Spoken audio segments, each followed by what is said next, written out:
What is up, everyone? Welcome back to another video. If you guys are new to the channel, my name is Mahul. We do some pretty cool car stuff, but what we're working on this project is the BMW E46. We're doing the LS swap.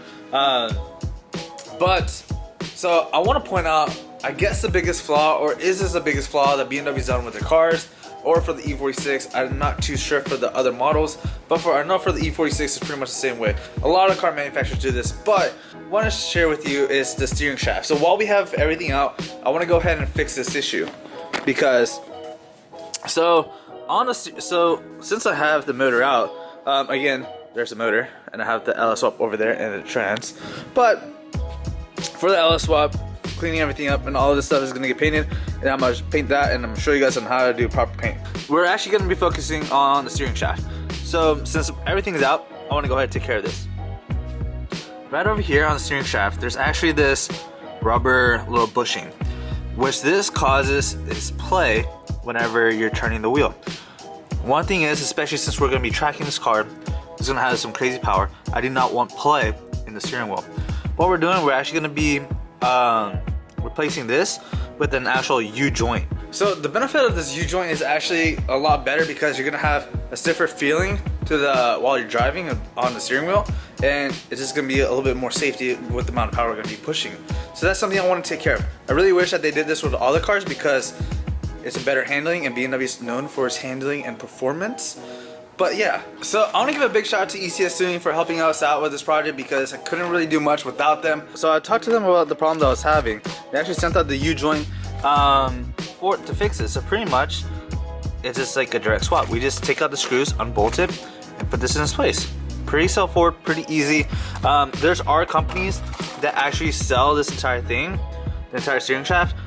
Yeah, those are like $300, $400, $500. You can go to ECS Tuning down below on the description, check it out. That way you guys can actually pick one of these up. It's actually really easy to install, just a couple of bolts. I'm gonna show you guys on how to install it as well.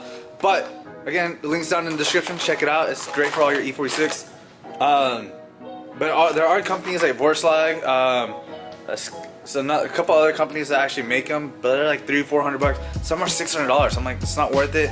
And this usually typically sells for $100 or less, this depends.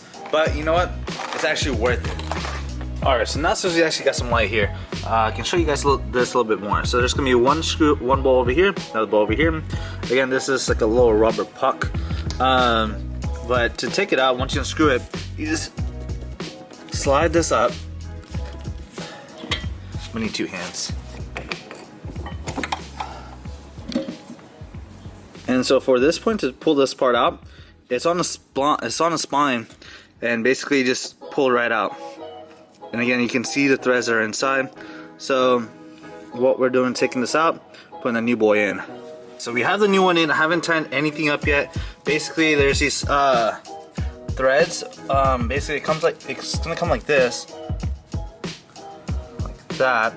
It's just threads. Just make sure the Allen key is actually facing the outside.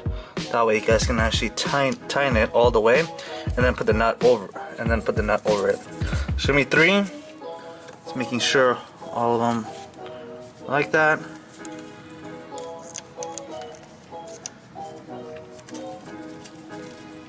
And the last one's gonna be in the back, right over here.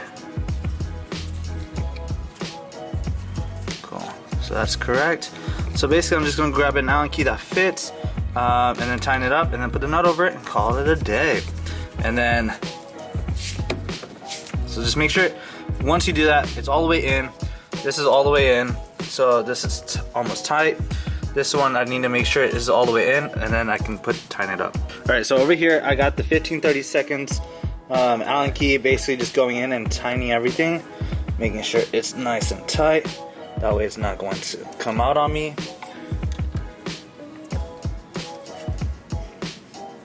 This is actually a really cool design.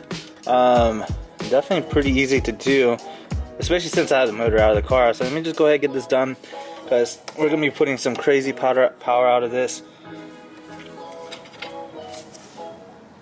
So since that's tight, all these are tight with the Allen key, and again those 1532s, and then we're just going to put the nut on here, and then so that way it's fully tight. And again, all the hardware is provided within this kit, and again, super easy to do, and definitely going to feel a better response while driving. So there's gonna be 3 nuts.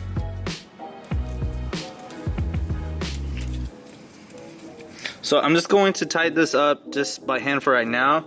I'm gonna tighten up later because I'm gonna get some Loctite or some thread sealant. That way it doesn't come out, doesn't loosen over time. But I don't have any on me right now, so I'll just do this keep this tight. Alright, so that's pretty much it. So this is the new U-joint. Basically a lot stiffer, a lot sturdier, less play, a lot stronger too, and it's a lot functional. But yeah, so no more of the sloppiness over here, so that's gonna be set. The next thing what I'm gonna be doing is I scuffed out some of the paint. I need to degrease it again, and then later in the next couple days I'm gonna go pick up the paint. Then we're gonna spray this and mask it off and spray it. Guys, so I know this was a really quick video, but I want to share it with you, like this process and again everything I'm doing with this build, so that way you guys can know how to do this, and it's a lot on cheap too. But again, that's basically it for today's video. Hope you guys enjoy. Smash the subscribe button and let's get to 10,000 subscribers. I know we can do it. Let's do it.